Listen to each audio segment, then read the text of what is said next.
Tie bar installation. The lugs will be attached to the bottom of the relevant glazing bars where the tie bar is to be positioned.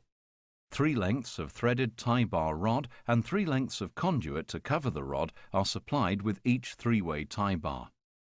First, screw an M10 fixing nut onto the threaded bar.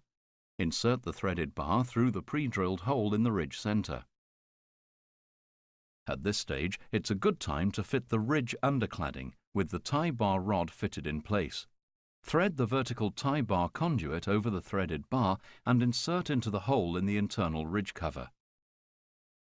As the lug is already attached to the glazing bar, screw the horizontal threaded tie bar rod into the clevis.